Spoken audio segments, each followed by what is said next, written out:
അധ്യായം 14.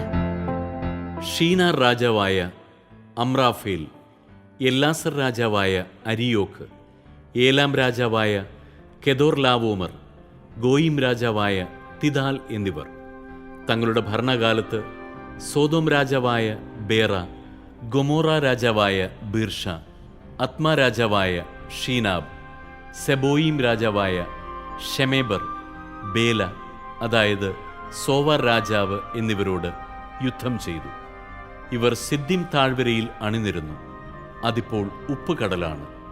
ഇവർ 12 വർഷം കെദോർലാവോമറിന് കീഴടങ്ങി കഴിയുകയായിരുന്നു. എന്നാൽ 13-ാം വർഷം അവർ അവനെതിരെ പ്രക്ഷോഭം കൂട്ടി. 14-ാം വർഷം കെദോർലാവോമറും കൂടെയുണ്ടായിരുന്ന രാജാക്കന്മാരും ചെന്ന് അഷ്തരോത്ത് കർണായിമിൽ റഫായിമുകളെയും ഹാമിൽ സൂസിമുകളെയും ഷാവേ കിരിയാത്തായിമിൽ എമീമുകളെയും സെയീർ മലകളിൽ ഹോര്യരെയും അടിച്ചമർത്തി. അവർ മരുഭൂമിയുടെ അതിർത്തിയിലുള്ള ഏൽപാരാൻ വരെ എത്തി.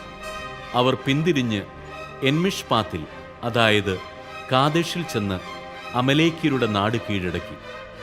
ഹസസോൻ താമാറിൽ പാർത്തിരുന്ന അമോര്യരെയും തോൽപ്പിച്ചു.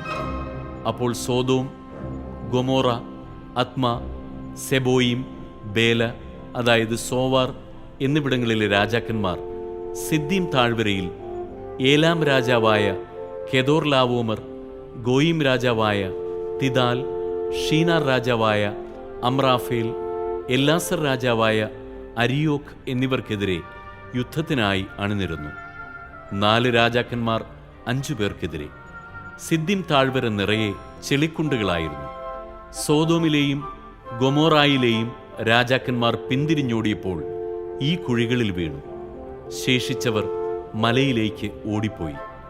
സോദോമിലെയും ഗൊമോറായിലെയും സർവ്വസമ്പത്തും ഭക്ഷണസാധനങ്ങളും കവർന്നുകൊണ്ട് ശത്രുക്കൾ സ്ഥലം വിട്ടു.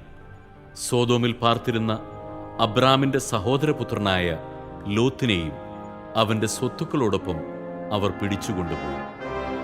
രക്ഷപ്പെട്ട ഒരുവൻ വന്ന് ഹെബ്രായനായ അബ്രാമിനെ വിവരമറിയിച്ചു. താനുമായി സഖ്യത്തിലായിരുന്ന എഷ്കോലിൻ്റെയും ആനറിൻ്റെയും സഹോദരനായ മാമ്രെ എന്ന അമോര്യൻ്റെ ഓക്കുമരത്തോപ്പിനടുത്താണ് അബ്രാം താമസിച്ചിരുന്നത്.